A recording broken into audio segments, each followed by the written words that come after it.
চট্টগ্রামের বহুদ্দারহাট শনিবার দুপক্ষের তুমুল সংঘর্ষ হয়। সংঘর্ষে আহত হয় অন্তত 10 জন, আর প্রাণ হারিয়েছে এক ব্যক্তি। নিহতের স্বজনদের আহাজারিতে ভারী হয়ে উঠেছে পরিবেশ। সাধারণ মানুষের এমন মৃত্যু মেনে নিতে পারছে না পরিবার। পুরো বিষয়টি খতিয়ে দেখা হচ্ছে বলে জানিয়েছে আইনশৃঙ্খলা বাহিনী।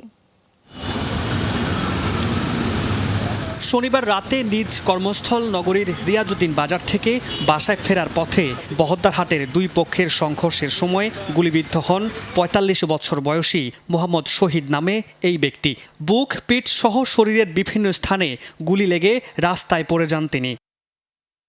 পরে স্থানীয় কয়েকজন তাকে নগরীর একটি বেসরকারি হাসপাতালে নিয়ে গেলে আইসিইউতে ভর্তি করা হয়। কিছুক্ষণ পরেই মৃত্যুর কোলে ঢলে পড়েন শহীদ।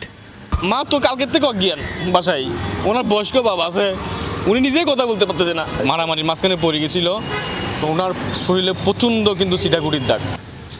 এরপর নিহতের মরদেহ চট্টগ্রাম মেডিকেল হাসপাতালের মর্গে পাঠানো হয়। এমন খবর শুনে মর্গের সামনে ছুটে আসেন নিহত শহীদের স্বজনরা।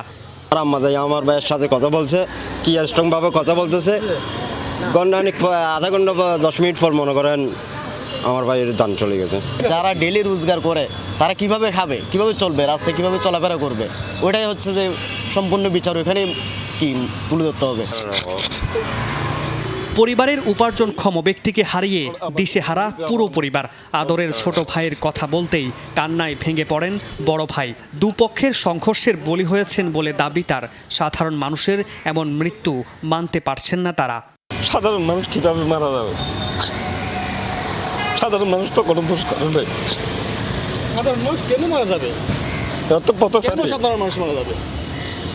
এত কোনো আন্দোলনও নাই, কোনো পার্টিতে নয়। নিহত শহীদ নগরীর 1 কিলোমিটার এলাকায় পরিবার নিয়ে থাকেন। পুলিশের দাবি, বহদ্দারহাটের সংঘর্ষের ঘটনায় পুলিশ গুলি করেনি, তবে কে বা কারা গুলি করেছে সেই বিষয়টি খতিয়ে দেখা হচ্ছে। মামুন রশিদ, যমুনা নিউজ, চট্টগ্রাম।